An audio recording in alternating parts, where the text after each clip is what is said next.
হ্যাঁ সত্যি করে বলো, এটা নাকি রান আছে তোমার? হ্যাঁ এগুলো জানেন না যে বিক্রি নিষেধ? এগুলো সব অ্যাসিড আপনার গা পুড়ে ফেলে আর কি, তো পুড়ে ফেলেছে।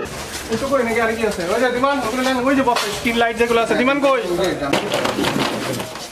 এই আপনি কি প্রোডাকশন করেন, তৈরি করেন? সত্যি করে বলেন। হ্যাঁ এটা অ্যাসিড, পুরো অ্যাসিড তো পুড়ে যায়। আপনি হয়তো সাময়িক সময়ের জন্য ত্বকটা ফর্সা হবে, সুন্দর হবে, কিন্তু পরবর্তীতে এটা ত্বকটা এবার আপনার এবার পার্মানেন্টলি আপনার ওই যে দেখেন না সুপ দাগ পড়ে যায় কিংবা ইয়ে হয়ে যায়, স্কিন ক্যান্সার হয়, এবার আপনার পার্মানেন্টলি দেখবেন আপনার ইয়েতে আপনার কালো কালো দাগ পড়ে যায়, মানে এবার সাদা হয়ে যায়।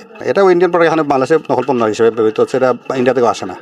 এটা ভালো করে বলেন, এটা কে আনছে এগুলো? এগুলো আপনি ইয়ে করে ওদের ইয়ে রাখবেন, স্কিন সাইন না, এটা হচ্ছে ইন্ডিয়ান প্রোডাক্ট। ওনারা টিউবটা আলাদা নিয়ে আসে, প্যাকেট আলাদা নিয়ে আসে, সেখানে সব প্যাকেজিংটা করে আর কি। আর যেটা আমি আগে বলেছি, এটা বাংলাদেশে মানে নকলভাবে উৎপন্ন হয়, এটা ইন্ডিয়া থেকে আসে না। তো ওনারা টিউব তৈরি করে হয়তো আলাদাভাবে টিউবটা নিয়ে আসে, প্যাকেটটা নিয়ে আসে, সেখানে হয়তো ইয়ে করে আর কি, আপনার প্যাকেজিং করে থাকে আর কি। বুঝলাম আপনার কথা। এটা তো টিউব যদি আবার থাকতো তাহলে এটা বাস থাকতো, এটা বাস থাকতো, এটা তো ব্যবহার করা যায় না আবার। কিন্তু আপনি এটা দেখা যাচ্ছে বাসও নাই কোনো, এটা ইনটেকেল প্রোডাক্টটা ভরে এটা বিক্রি করেন আপনি। এটা মানে সবগুলো মালে ক্যাপচার করেন। এই আছে বস্তা নিয়ে বস্তা নিয়ে এটা কি এগুলো ক্যাপচার বানান, এগুলো নকল হয়, এগুলো বানান।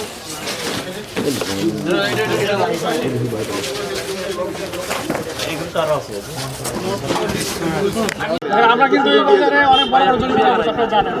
কিন্তু তারপরেও আমরা চাই না এগুলো হোক, আমাদের জরিমানা করার উদ্দেশ্য না। কিন্তু যেহেতু আপনারা আসছেন, আপনাদের একটা দায়িত্বশীল, আপনাদের একটা বক্তব্য আছে, আমাদের বক্তব্য আমরা শুনছি। কিন্তু এরপরে যাতে এই জিনিস বিক্রয় না হয়, এগুলো আপনার নিশ্চিত করবেন। এই জন্য আজকে তাকে 3 লাখ টাকা জরিমানা আছে, আইনগতভাবে যদি জরিমানা করি শুধু। আর জরিমানা জেলের বিষয়টা আছে, মামলাটা জেলে যাবে। তো এটা গেলে আমরা ধ্বংস করে দিব। পাশাপাশি তাকে আজকে একবার কম করে 60,000 টাকা জরিমানা করে দিলাম।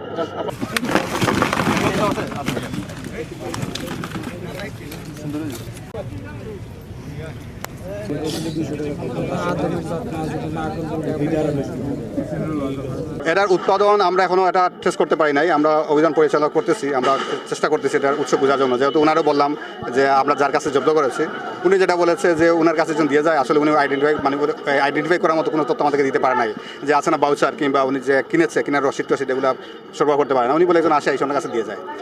আর আমরা যখন ধরেন প্রত্যন্ত এলাকায়, বিশেষ করে আপনার সেনানিবাসের ওইদিকে অভিযান করলে এই প্রোডাক্টটা বেশি পাই, এই আপনার স্কিন সাইন যে প্রোডাক্টটা, এটা সেনানিবাসের ওইদিকে আমরা একটু বেশি পাই। তো ওইখানে আমরা গত পরশুদিন অভিযানকালে এই কয়েকদিন আগে অভিযান করেছিলাম, তখন আপনার এই দেখেছি ওনার এই বাউচারটা আমরা ইয়ে করতে পারছি আর কি, যে ওনার দোকান থেকে নিয়ে গেছে। এর আগে আমরা অনেক দোকানে পাইছি, কিন্তু আমাদের কেউ বাউচার দেয় নাই, কই থেকে নিচ্ছিল এটা আমরা খুঁজে পাচ্ছিলাম না। কিন্তু আজকে ওনার কাছে পাইছি, উনি কার কাছ থেকে এটা আমরা টেস্ট করতে পারতেছি না, আমরা চেষ্টা করতেছি এটা মূল উৎস কোন জায়গায় এটা টেস্ট করা।